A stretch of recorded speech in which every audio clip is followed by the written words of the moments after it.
Really cold place. Starring Badger. Today is Ice Age. An ice age is a term describing periods of time when the reduction in the temperature of Earth's surface and atmosphere results in the presence or expansion of continental and polar ice sheets and alpine glaciers. The term is applied in several different senses to very long and comparatively short periods of cooling. Colder periods are called glacials or ice age, and warmer periods are called interglacials. An artist's impression of Ice Age Earth at Pleistocene glacial maximum. Earth's climate alternate between ice house and greenhouse periods based on whether there are glaciers on the planet. And for most of Earth's history it has been in a greenhouse period with little or no permanent ice. Over the very long term, Earth is currently in an icehouse period called the Late Cenozoic Ice Age, which started 34 million years ago. There have been colder and warmer periods within this ice age, and the term is also applied to the Quaternary glaciation, which started 2.58 million years ago. Within this period, the last interglacial ended 115,000 years ago, and was followed by the last glacial period, LGP, which gave way to the current warm Holocene, which started 11,700 years ago. The most severe cold period of the LGP was the last glacial maximum, which reached its maximum between 26,000 and 20,000 years ago. The most recent glaciation was the Younger Dryas between 12,800 and 11,700 years ago.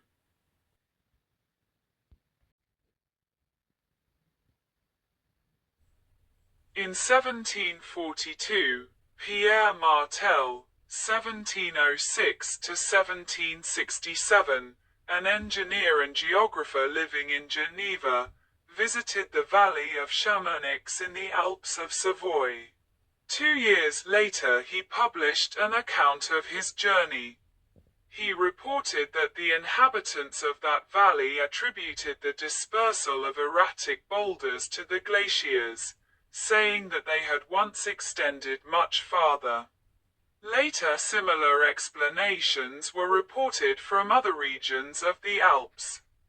In 1815, the carpenter and chamois hunter Jean-Pierre Péroudin, 1767 to 1858, explained erratic boulders in the Val de Bagnes in the Swiss canton of Valais as being due to glaciers previously extending. Further, an unknown woodcutter from Meiringen in the Bernese Oberland advocated a similar idea in a discussion with the Swiss-German geologist Jean de Charpentier, 1786 to 1855, in 1834. Comparable explanations are also known from the Val de Ferret in the Valais and the Seeland in western Switzerland and in Goethe's scientific work. Such explanations could also be found in other parts of the world. When the Bavarian naturalist Ernst von Bibra, 1806 to 1878, visited the Chilean Andes in 1849–1850. The natives attributed fossil moraines to the former action of glaciers. Meanwhile, European scholars had begun to wonder what had caused the dispersal of erratic material. From the middle of the 18th century, some discussed ice as a means of transport. The Swedish mine expert Daniel Thielis, 1712 to 1772, was, in 1742, The first person to suggest drifting sea ice was a cause of the presence of erratic boulders in the Scandinavian and Baltic regions. In 1795, the Scottish philosopher and gentleman naturalist James Hutton, 1726 to 1797, explained erratic boulders in the Alps by the action of glaciers. 2 decades later, in 1818, the Swedish botanist Göran Wallenberg, 1780 to 1851, published his theory of a glaciation of the Scandinavian peninsula. He regarded glaciation as a regional phenomenon. Haukalevatnet Lake, 50 meters above sea level, where Jens Esmark in 1823 discovered similarities to moraines near existing glaciers in the high mountains. Only a few years later, the Danish-Norwegian geologist Jens Esmark, 1762 to 1839, argued for a sequence of worldwide ice ages. In a paper published in 1824, Esmark proposed changes in climate as the cause of those glaciations.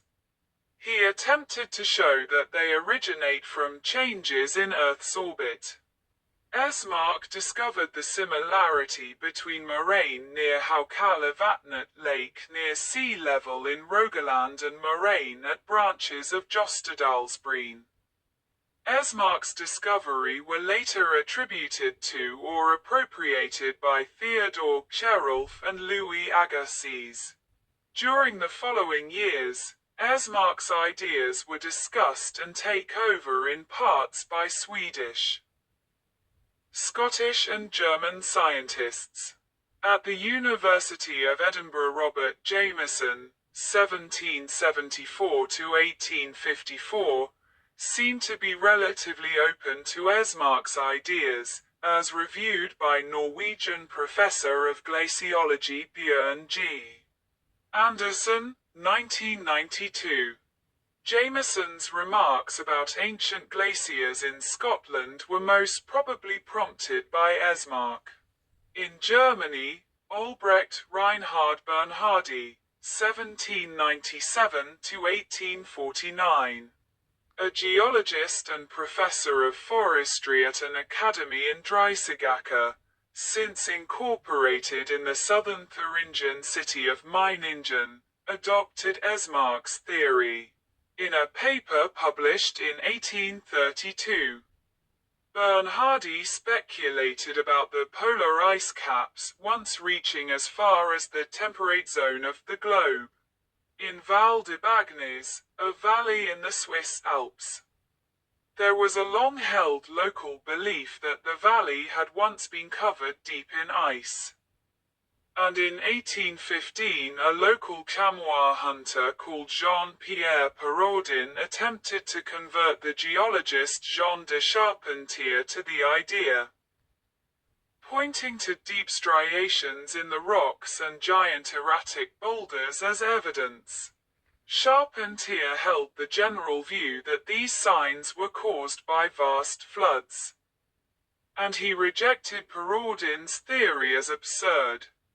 In 1818 the engineer Ignaz Venetz joined Perraudin and Charpentier to examine a preglacial lake above the valley created by an ice dam as a result of the 1815 eruption of Mount Tambora, which threatened to cause a catastrophic flood when the dam broke.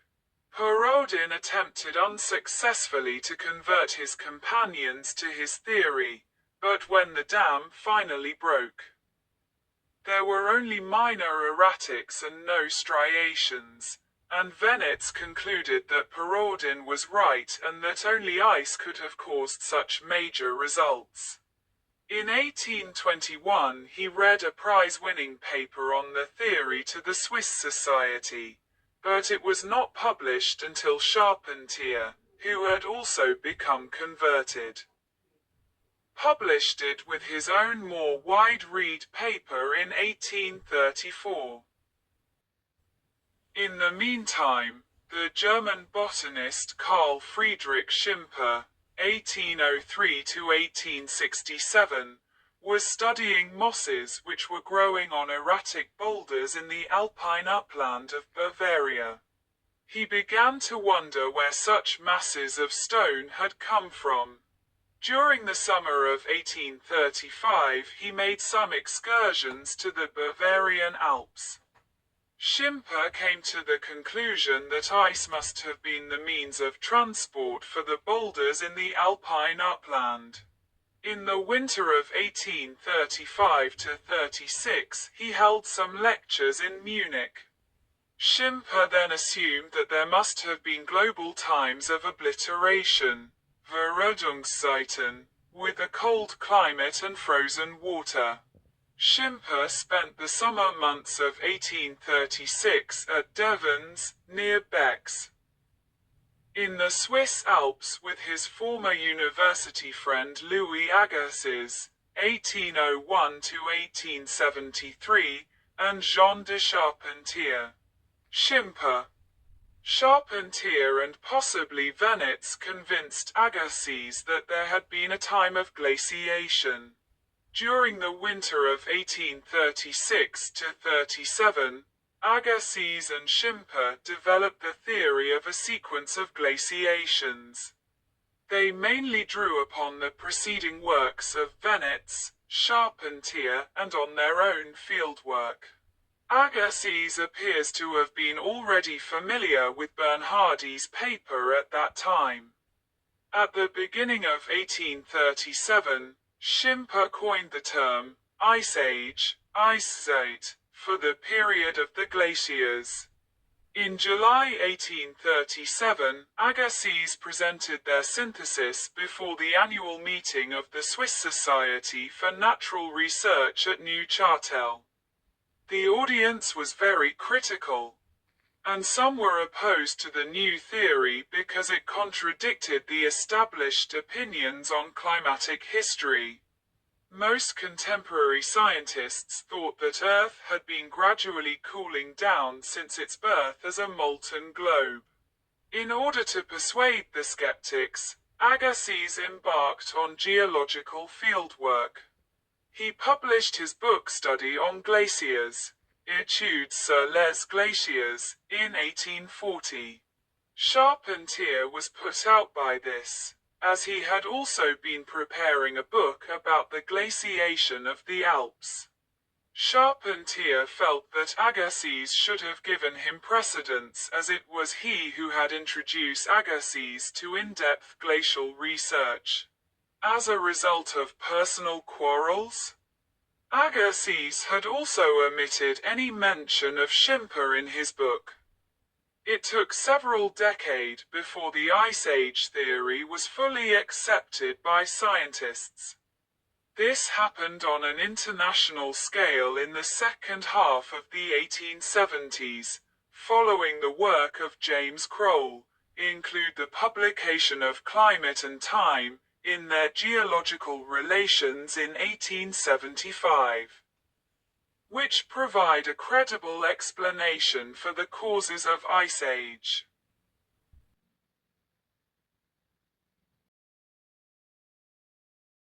There are three main types of evidence for Ice Age: geological, chemical, and paleontological.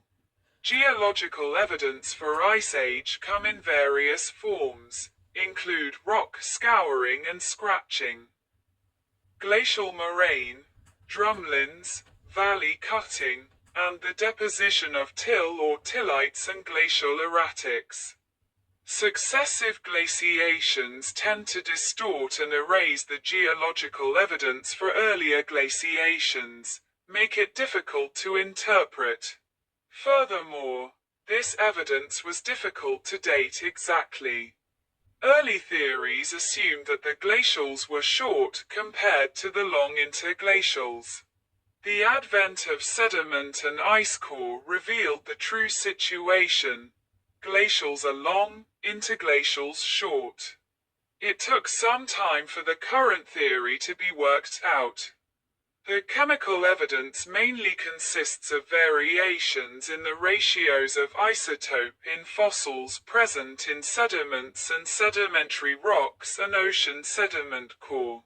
For the most recent glacial periods, ice core provide climate proxies, both from the ice itself and from atmospheric samples provided by include bubbles of air.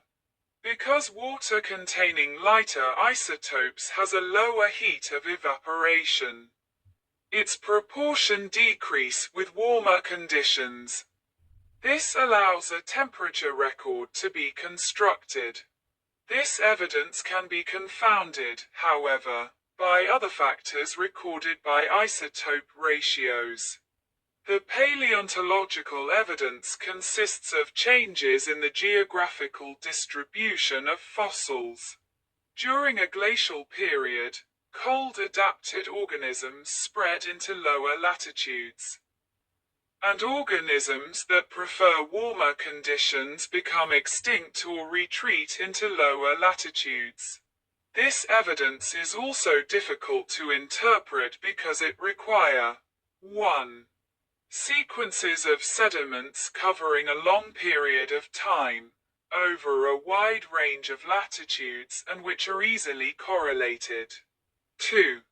Ancient organisms which survive for several million years without change and whose temperature preferences are easily diagnosed.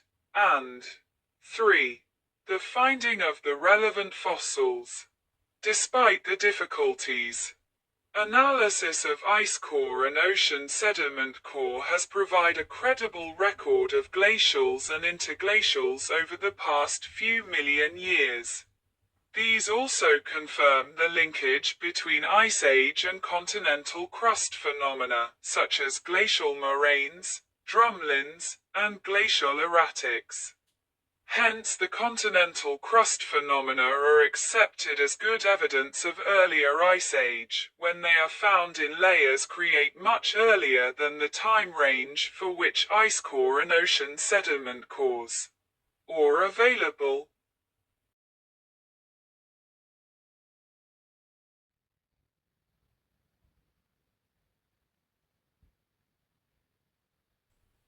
Timeline of glaciations, shown in blue. There have been at least 5 major ice age in Earth's history: the Huronian, Cryogenian, Andean-Saharan, late Paleozoic, and the latest Quaternary Ice Age.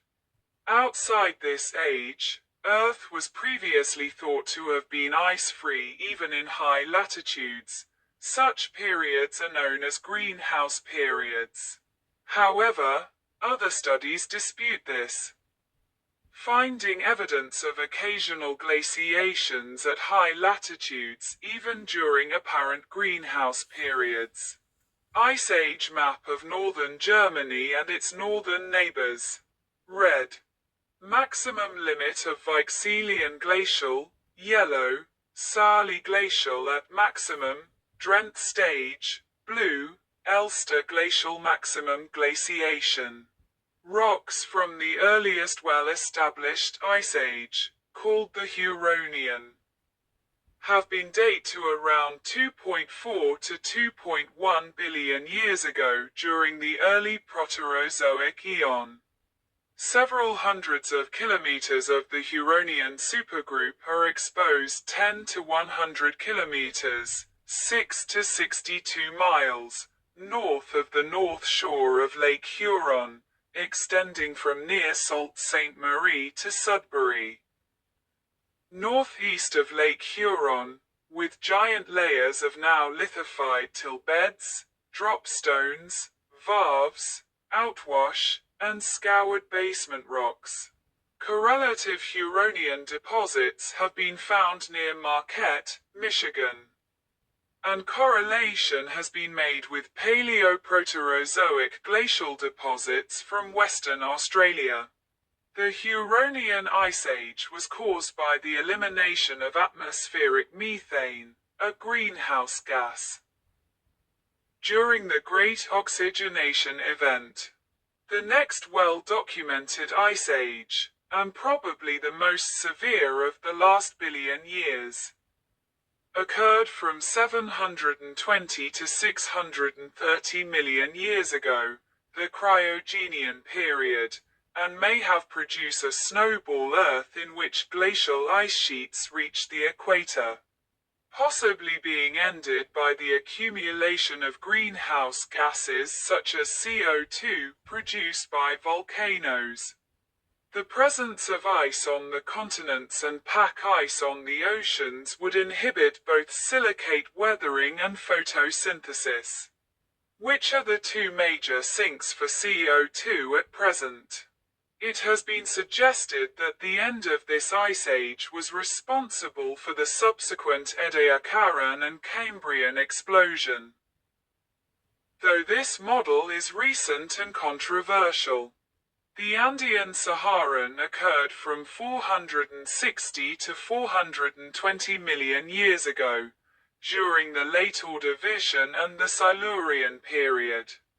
The evolution of land plants at the onset of the Devonian period caused a long-term increase in planetary oxygen levels and reduction of CO2 levels, which resulted in the late Paleozoic ice house. Its former name, the Karoo glaciation, was named after the glacial tills found in the Karoo region of South Africa. There were extensive polar ice caps at intervals from 360 to 260 million years ago in South Africa during the Carboniferous and early Permian periods. Correlatives are known from Argentina. Also in the center of the ancient supercontinent Gondwanaland. Sediment records showing the fluctuating sequences of glacials and interglacials during the last several million years. Although the Mesozoic era retained a greenhouse climate over its time span, and was previously assumed to have been entirely glaciation-free, more recent studies suggest that brief periods of glaciation occurred in both hemispheres during the early Cretaceous. Geologic and paleoclimatological records suggest the existence of glacial periods during the Valanginian, Hauterivian, and Aptian stage of the early Cretaceous. Ice-rafted glacial dropstone indicate that in the northern hemisphere, ice sheets may have extended as far south as the Iberian Peninsula during the Hauterivian and Aptian. Although ice sheets largely disappeared from Earth for the rest of the period, potential reports from the Turonian, otherwise the warmest period of the Phanerozoic, are disputex. Ice sheets and associate sea ice appear to have briefly returned to Antarctica near the very end of the Maastrichtian just prior to the Cretaceous-Paleogene extinction event. The Quaternary glaciation, Quaternary Ice Age started about 2.58 million years ago at the beginning of the Quaternary period when the spread of ice sheets in the northern hemisphere began. Since then, the world has seen cycles of glaciation with ice sheets advancing and retreating on 40,000 and 100,000 year time scale called glacial periods, glacials or glacial advances. And interglacial periods, interglacials or glacial retreats. Earth is currently in an interglacial, and the last glacial period ended about 11,700 years ago. All that remains of the continental ice sheets are the Greenland and Antarctic ice sheets and smaller glaciers such as on Baffin Island. The definition of the Quaternary as beginning 2.58 Ma is based on the formation of the Arctic ice cap. The Antarctic ice sheet began to form earlier, at about 34 Ma. In the mid-Cenozoic, Eocene-Oligocene boundary. The term late Cenozoic Ice Age is used to include this early phase. Ice ages can be further divided by location and time. For example, the names Riss, 180,000 to 130,000 years BP, and Worm, 70,000 to 10,000 years BP, refer specifically to glaciation in the alpine region. The maximum extent of the ice is not maintained for the full interval. The scouring action of each glaciation tends to remove most of the evidence of prior ice sheets almost complete, except in regions where the later sheet does not achieve full coverage.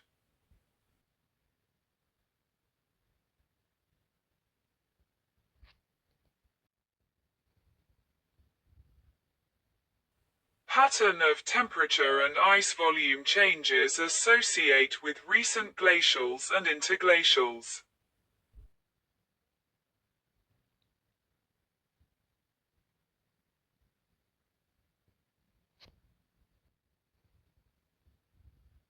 Minimum and maximum glaciation. Minimum, interglacial, black, and maximum, glacial, gray. Glaciation of the Northern Hemisphere.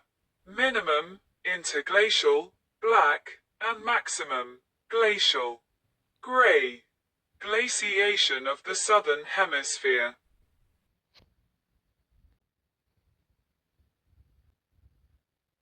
Within the current glaciation, more temperate and more severe periods have occurred. The colder periods are called glacial periods. The warmer periods interglacials, such as the Eemian stage. There is evidence that similar glacial cycles occurred in previous glaciations, include the Andean-Saharan and the late Paleozoic icehouse. The glacial cycles of the late Paleozoic icehouse are likely responsible for the deposition of cyclothams. Glacials are characterized by cooler and drier climate over most of Earth and large land and sea ice masses extending outward from the pole. Mountain glaciers in otherwise unglaciated areas extend to lower elevations due to a lower snowline. Sea levels drop due to the removal of large volumes of water above sea level in the ice caps. There is evidence that ocean circulation patterns are disrupted by glaciations. The glacials and interglacials coincide with changes in orbital forcing of climate due to Milankovitch cycles, which are periodic changes in Earth's orbit and the tilt of Earth's rotational axis.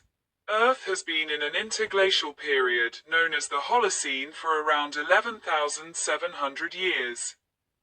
And an article in Nature in 2004 argues that it might be most analogous to a previous interglacial that lasted 28,000 years. Predicted changes in orbital forcing suggest that the next glacial period would begin at least 50,000 years from now. Moreover, anthropogenic forcing from increased greenhouse gases is estimated to potentially outweigh the orbital forcing of the Milankovitch cycles for hundreds of thousands of years.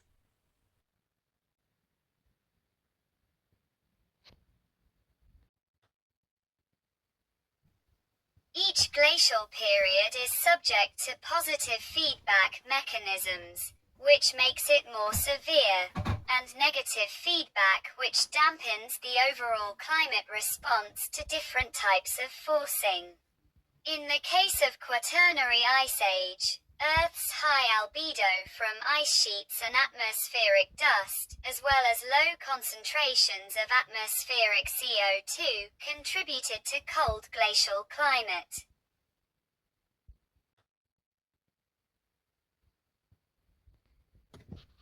Diagram of key climate carbon cycle feedbacks linking Quaternary climate and temperature, generalized Milankovitch theory, GMT, to atmospheric CO2 and ice sheets.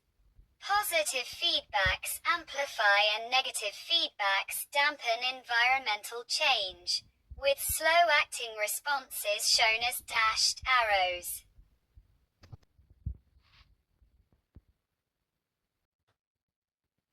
positive. An important form of feedback is provided by Earth's albedo, which is how much of the sun's energy is reflected rather than absorbed by Earth. Ice and snow increase Earth's albedo, while forests reduce its albedo. When the air temperature decreases, ice and snow fields grow, and they reduce forest cover. This continues until competition with a negative feedback mechanism forces the system to an equilibrium. One theory is that when glaciers form, two things happen. The ice grinds rocks into dust, and the land becomes dry and arid. This allows winds to transport iron-rich dust into the open ocean, where it acts as a fertilizer that causes massive algal blooms that pulls large amounts of CO2 out of the atmosphere. This in turn makes it even colder and causes the glaciers to grow more. In 1956, Ewing and Don hypothesized that an ice-free Arctic Ocean leads to increased snowfall at high latitude. When low-temperature ice covers the Arctic Ocean, there is little evaporation or sublimation, and the polar regions are quite dry in terms of precipitation, comparable to the amount found in mid-latitude deserts. This low precipitation allows high-latitude snowfalls to melt during the summer. An ice-free Arctic Ocean absorbs solar radiation during the long summer days, and evaporate more water into the Arctic atmosphere, with higher precipitation. Portions of this snow may not melt during the summer, and so glacial ice can form at lower altitudes and more southerly latitude, reduce the temperature over land by increased albedo as noted above. Furthermore, under this hypothesis, the lack of oceanic pack ice allows increased exchange of waters between the Arctic and the North Atlantic Oceans, warming the Arctic and cooling the North Atlantic. Current projected consequences of global warming include a brief ice-free Arctic Ocean period by 2050. Additional fresh water flowing into the North Atlantic during a warming cycle may also reduce the global ocean water circulation. Such a reduction, by reduce the effects of the Gulf Stream, would have a cooling effect on northern Europe, which in turn would lead to increased low-latitude snow retention during the summer. It has also been suggested that during an extensive glaciers may move through the Gulf of St. Lawrence, extending into the North Atlantic Ocean far enough to block the Gulf Stream.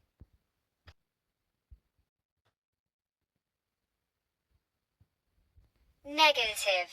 Ice sheets that form during glaciations erode the land beneath them. This can reduce the land area above sea level and thus diminish the amount of space on which ice sheets can form. This mitigates the albedo feedback, as does the rise in sea level that accompanies the reduced area of ice sheets, since open ocean has a lower albedo than land. Another negative feedback mechanism is the increased aridity occurring with glacial maxima, which reduces the precipitation available to maintain glaciation. The glacial retreat induced by this or any other process can be amplified by similar inverse positive feedbacks as for glacial advances. According to research published in Nature Geoscience, human emissions of carbon dioxide, CO2, will defer the next glacial period. Researchers used data on Earth's orbit to find the historical warm interglacial period that looks most like the current one, and from this have predicted that the next glacial period would usually begin within 1,500 years. They go on to predict that emissions have been so high that it will not.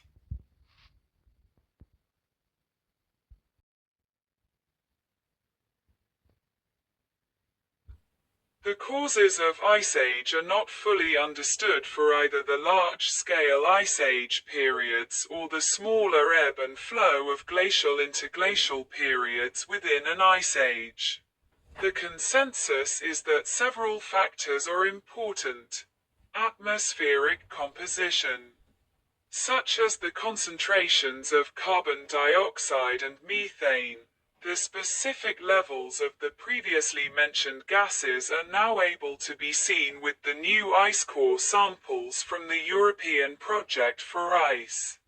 Coring in Antarctica, Epica, Dome Sea in Antarctica over the past 800,000 years.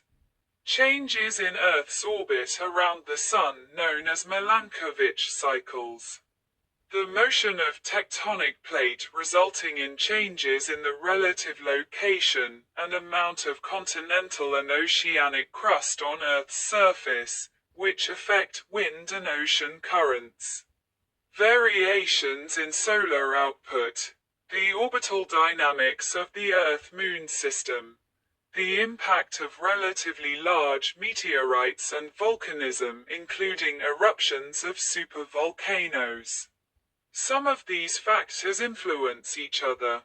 For example, changes in Earth's atmospheric composition, especially the concentrations of greenhouse gases, may alter the climate. While climate change itself can change the atmospheric composition, for example by changing the rate at which weathering removes CO2.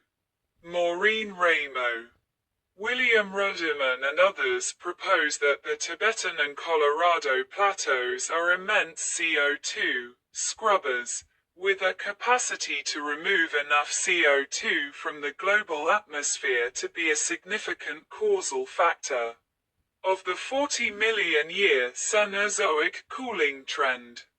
They further claim that approximately half of their uplift and CO2 scrubbing capacity occurred in the past 10 million years.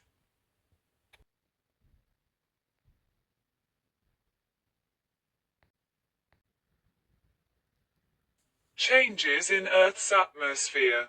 There is evidence that greenhouse gas levels fell at the start of Ice Age and rose during the retreat of the ice sheets. But it is difficult to establish cause and effect. See the notes above on the role of weathering. Greenhouse gas levels may also have been affected by other factors which have been proposed as causes of Ice Age, such as the movement of continents and volcanism. The Snowball Earth hypothesis maintains that the severe freeze in the late Proterozoic was ended by an increase in CO2 levels in the atmosphere, mainly from volcanoes. And some supporters of Snowball Earth argue that it was caused in the first place by a reduction in atmospheric CO2. The hypothesis also warns of future Snowball Earths. In 2009, further evidence was provided that changes in solar insolation provide the initial trigger for Earth to warm after an ice age, with secondary factors like increases in greenhouse gases accounting for the magnitude of the change.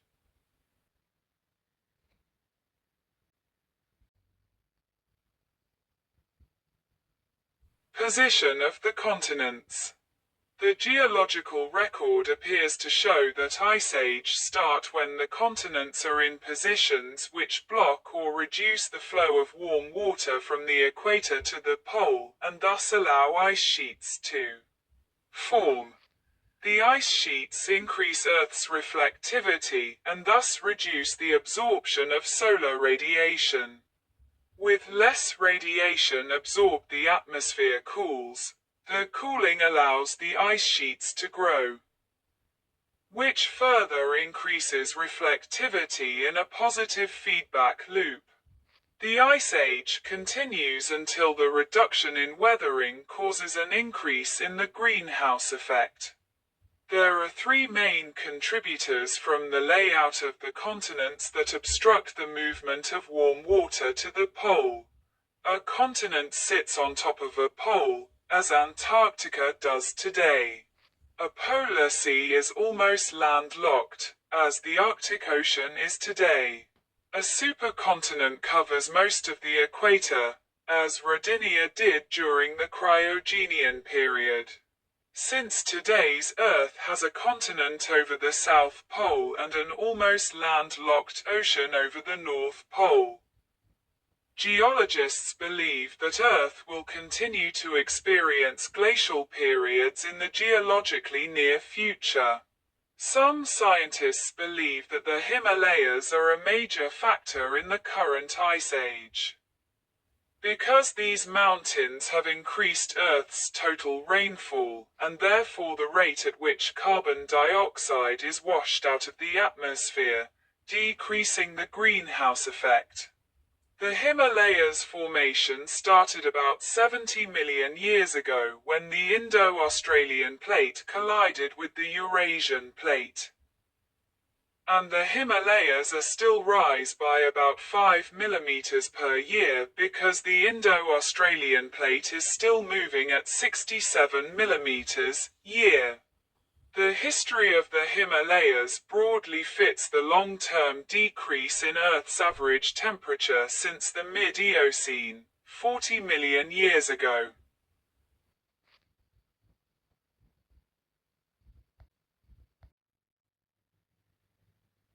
Fluctuations in ocean currents.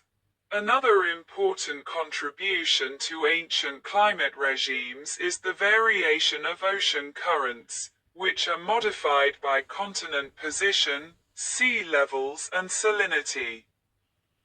As well as other factors, they have the ability to cool, e.g. aiding the creation of Antarctic ice, and the ability to warm, e.g. giving the British Isles a temperate as opposed to a boreal climate. The closing of the Isthmus of Panama about 3 million years ago may have ushered in the present period of strong glaciation over North America by ending the exchange of water between the tropical, Atlantic and Pacific Oceans. Analyses suggest that ocean current fluctuations can adequately account for recent glacial oscillations. During the last glacial period, the sea level fluctuated 20 to 30 meters as water was sequestered, primarily in the northern hemisphere ice sheets.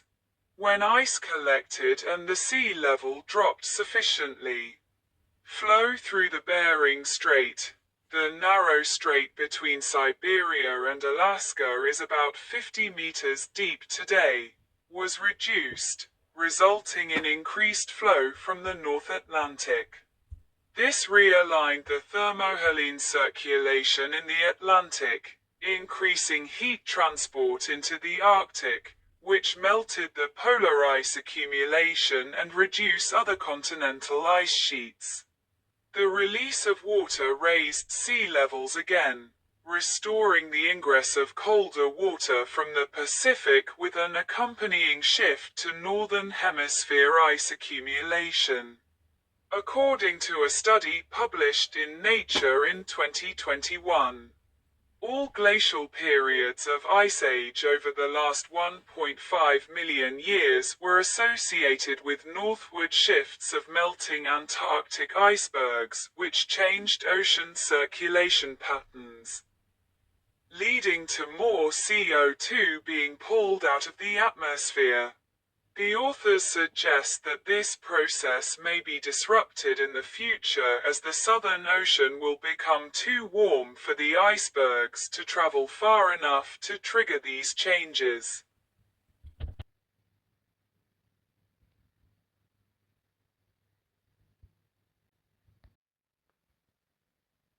Uplift of the Tibetan Plateau. Matthias Cooley's geological theory of Ice Age development was suggested by the existence of an ice sheet covering the Tibetan Plateau during the Ice Age, last glacial maximum. According to Cooley, the plate tectonic uplift of Tibet past the snow line has led to a surface of circa 2,400,000 square kilometers, 930,000 square miles, changing from bare land to ice with a 70% greater albedo. The reflection of energy into space resulted in a global cooling, triggering the Pleistocene Ice Age. Because this highland is at a subtropical latitude, with 4 to 5 times the insolation of high-latitude areas, what would be Earth's strongest heating surface has turned into a cooling surface. Cooley explains the interglacial periods by the 100,000-year cycle of radiation changes due to variations in Earth's orbit. This comparatively insignificant warming, when combined with the lowering of the Nordic inland ice areas and Tibet due to the weight of the superimposed ice load, has led to the repeated complete thawing of the inland ice areas.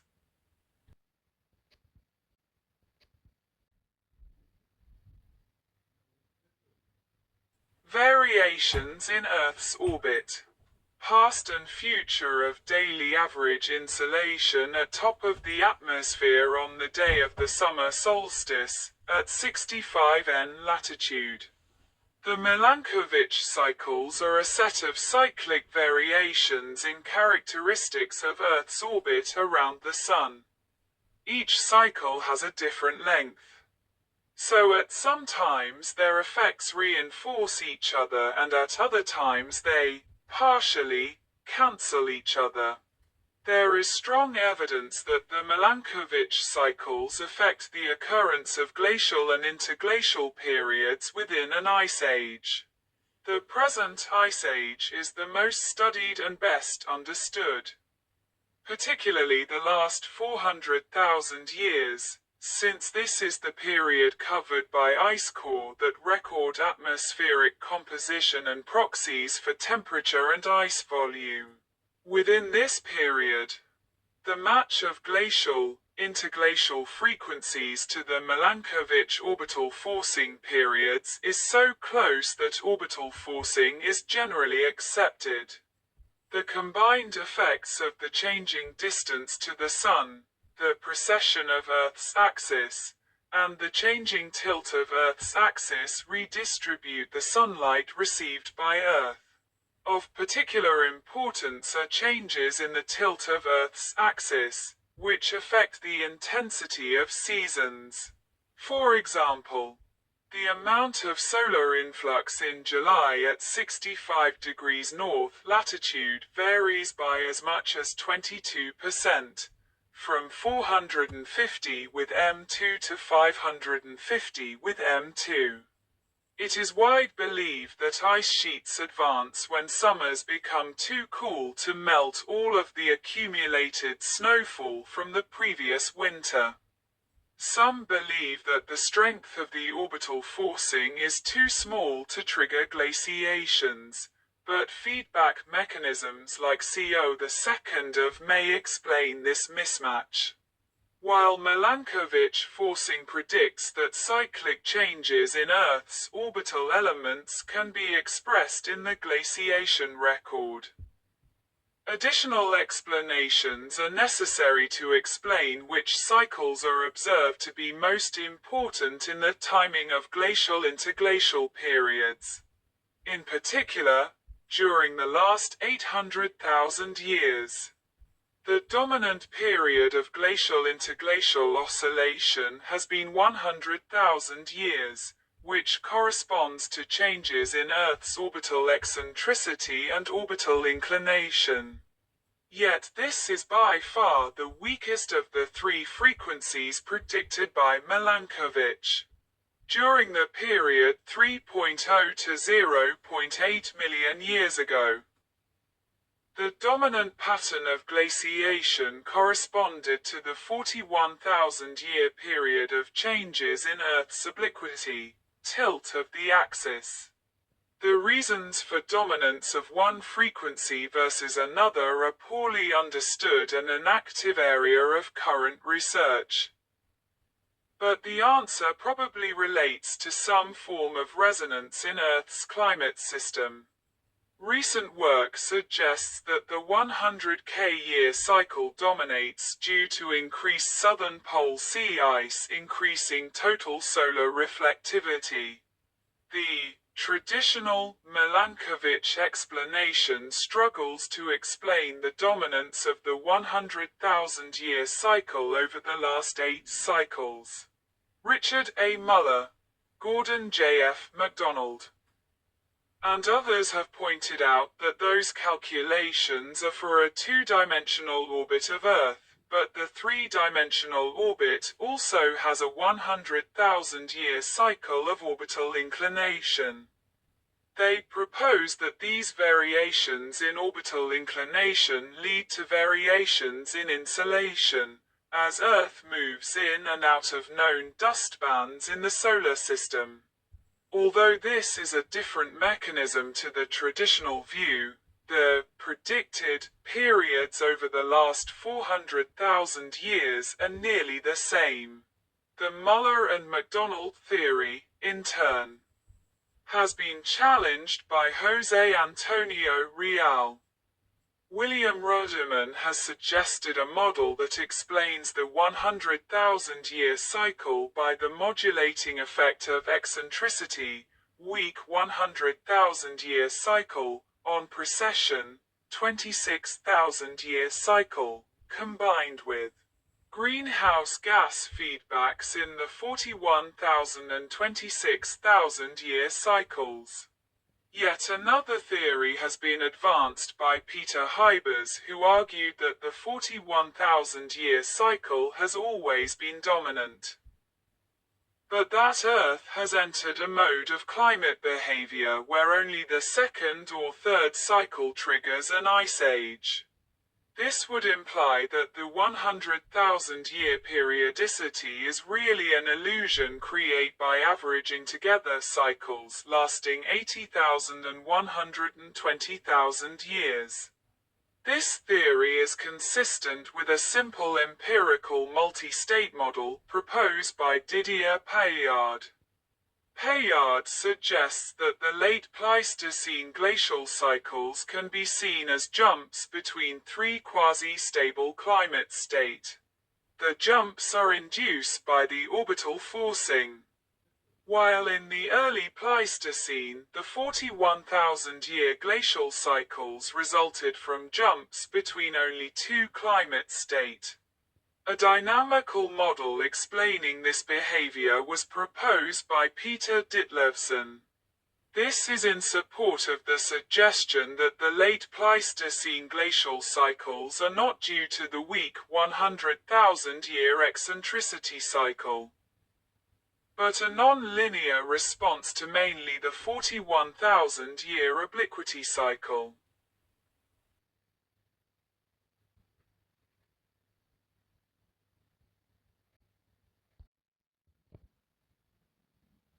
Variations in the Sun's energy output. There are at least 2 types of variation in the Sun's energy output, in the very long term. Astrophysicists believe that the Sun's output increases by about 7% every 1 billion years. Shorter-term variations such as sunspot cycles, and longer episodes such as the Maunder minimum, which occurred during the coldest part of the Little Ice Age. The long-term increase in the Sun's output cannot be a cause of Ice Age.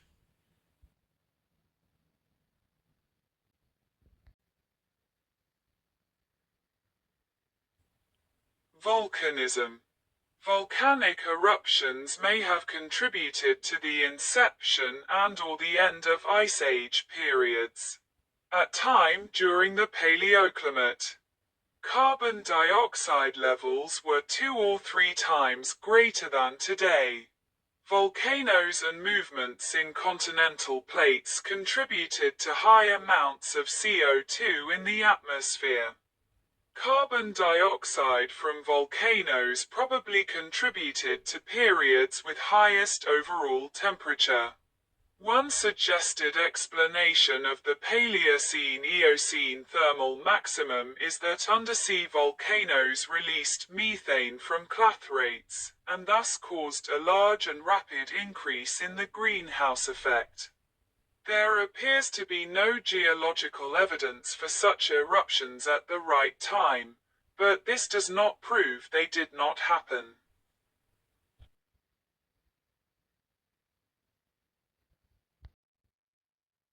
Northern Hemisphere glaciation during the last ice age. The setup of 3 to 4 kilometer thick ice sheets caused a sea level lowering of about 120 meters. The current geological period, the Quaternary, which began about 2.6 million years ago and extends into the present, is marked by warm and cold episode. Cold phases called glacials, Quaternary Ice Age, lasting about 100,000 years, and warm phases called interglacials lasting 10,000 to 15,000 years. The last cold episode of the last glacial period ended about 10,000 years ago. Earth is currently in an interglacial period of the Quaternary, called the Holocene. Glacial stage in North America. The major glacial stage of the current ice age in North America are the Illinoisan, Eemian, and Wisconsin glaciation. The use of the Nebraskan, Afton, Kansan, and Yarmouthian stage to subdivide the ice age in North America has been discontinued by Quaternary geologists and geomorphologists. This stage have all been merged into the pre-Illinoisan in the 1980s. During the most recent North American glaciation, during the latter part of the last glacial maximum, 26,000 to 13,300 years ago, ice sheets extended to about 45th parallel north. These sheets were 3 to 4 kilometers, 1.9 to 2.5 miles, thick.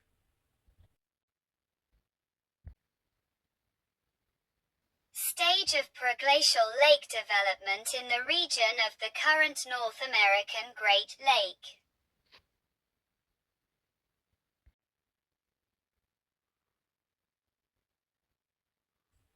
This Wisconsin glaciation left widespread impacts on the North American landscape.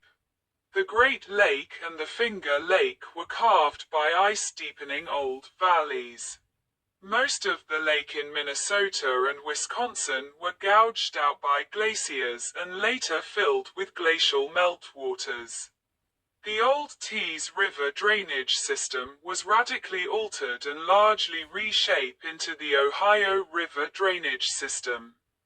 Other rivers were dammed and diverted to new channels, such as Niagara Falls, which formed a dramatic waterfall and gorge when the water flow encountered a limestone escarpment.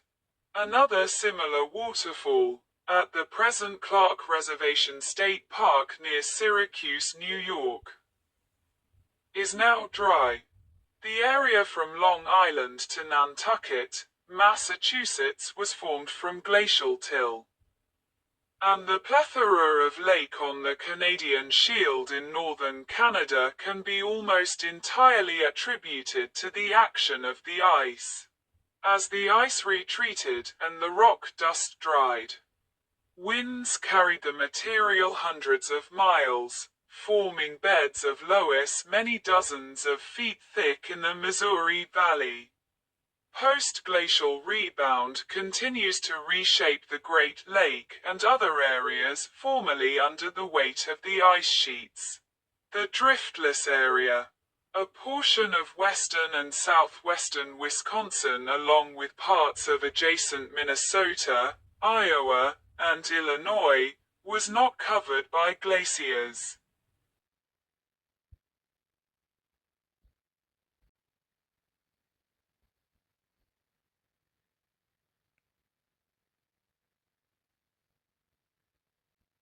Last glacial period in the semi-arid Andes around Aconcagua and Tupungato.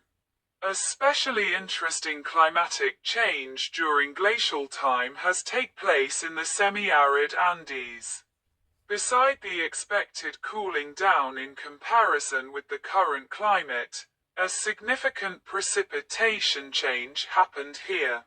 So, researchers in the presently semi-arid subtropic Aconcagua Massif, 6,962 meters, have shown an unexpectedly extensive glacial glaciation of the type ice stream network. The connected valley glaciers exceeding 100 kilometers in length flowed down on the east side of this section of the Andes at 32 to 34 degrees south and 69 to 71 degrees west as far as a height of 2,060 meters, and on the western luff side still clearly deeper, where current glaciers scarcely reach 10 kilometers in length. The snowline, ELA, runs at a height of 4,600 meters, and at that time was lowered to 3,200 meters ASL, i.e. about 1,400 meters. From this follows that, beside of an annual depression of temperature about circa 8.4 degrees Celsius, here was an increase in precipitation. Accordingly, at glacial time, the humid climatic belt that today is situated several latitude degrees further to the S, was shifted much further to the N.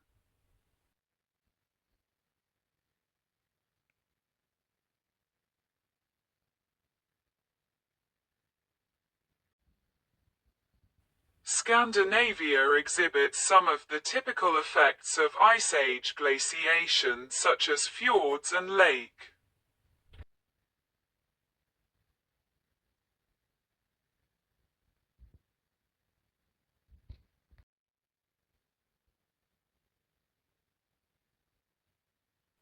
Although the last glacial period ended more than 8,000 years ago, its effects can still be felt today. For example, the moving ice carved out the landscape in Canada. See Canadian Arctic Archipelago, Greenland, northern Eurasia and Antarctica. The erratic boulders, till, drumlins, eskers, fjords, Kettle Lake, moraine, cirques, horns, etc., are typical features left behind by the glaciers. The weight of the ice sheets was so great that they deformed Earth's crust and mantle. After the ice sheets melted, the ice-covered land rebounded. Due to the high viscosity of Earth's mantle, the flow of mantle rocks which controls the rebound process is very slow, at a rate of about 1 centimeter per year near the center of rebound area today. During glaciation, water was taken from the oceans to form the ice at high latitudes, thus global sea level dropped by about 110 meters, exposing the continental shelves and forming land bridges between landmasses for animals to migrate. During deglaciation, the melted ice water returned to the oceans, causing sea level to rise.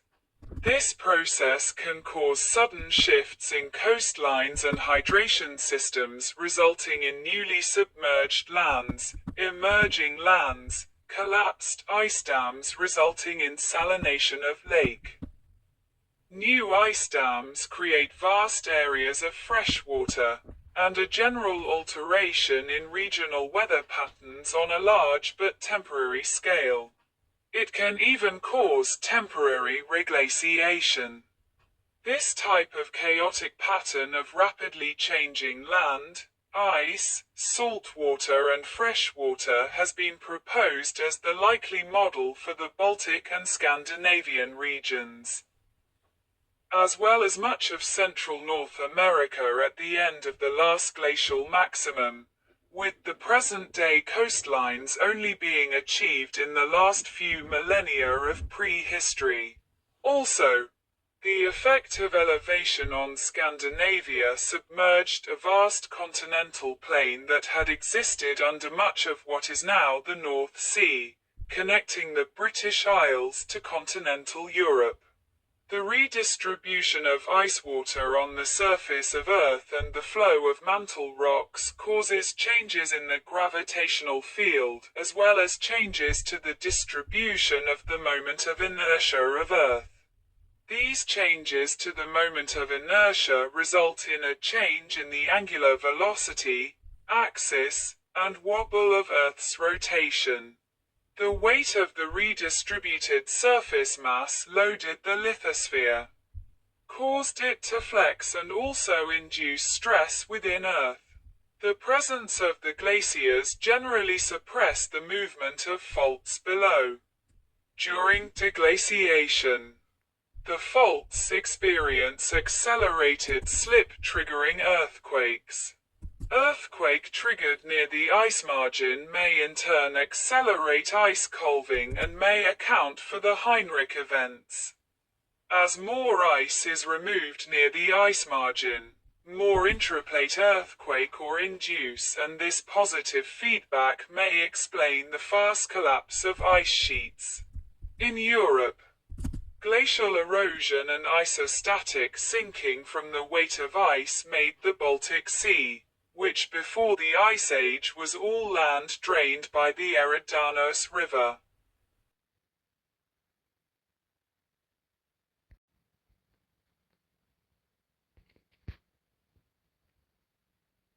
Based on past estimate for interglacial durations of about 10,000 years, there was some concern in the 1970s that the next glacial period would be imminent. Human impact is now seen as possibly extending what would already be an unusually long warm period. Ice Age go through cycles of about 100,000 years. But the next one may well be avoided due to human carbon dioxide emissions. According to Stephen Barker of Cardiff University, without human interference, the next glaciation of the Earth would occur within the next 11,000 years, and it would end in 66,000 years' time. A 2015 report by the Past Global Changes Project says simulations show that a new glaciation is unlikely to happen within the next approximately 50,000 years. Before the next strong drop in Northern Hemisphere summer insolation occurs, if either atmospheric CO2 concentration remains above 300 ppm or cumulative carbon emissions exceed 1,000 petagrams C, i.e., 1,000 gigatons carbon.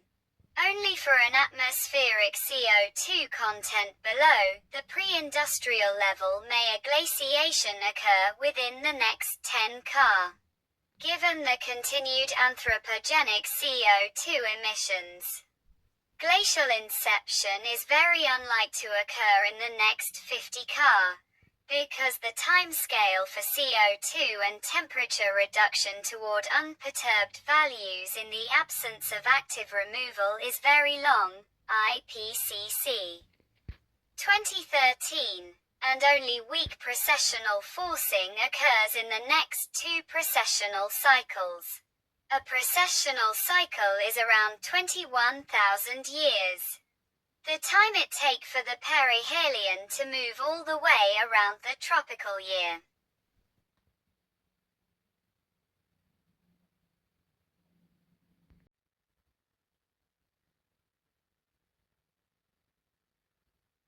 During the Ice Age, diverse and unique animals walked the earth. While many of these prehistoric animals have gone extinct, there are several that are still living. Most of them were giant in size, leading them to be termed as megafauna since they weighed above 100 pounds, like mammoths, mastodons, ground sloths, etc.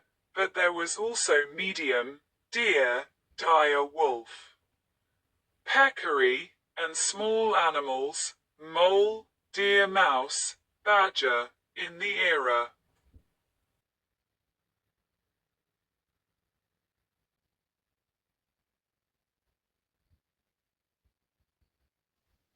Extinct Ice Age animals. American cheetah. American mastodon. American scimitar cat. Beringian lion. Cave bear. Cave lion. Diprotodon. Dire wolf. Flat-headed peccary. Giant beaver. Giant short-faced bear. Ground sloth. Irish elk. Jefferson's ground sloth. Long-nosed peccary. Mammoth. Mastodon. Megalania. Saber-toothed cat. Saber-toothed tiger. Short-faced bear. Stegodon. Roofed tooth. Steppe bison. Woolly mammoth. Yukon horse. Yukon's camel.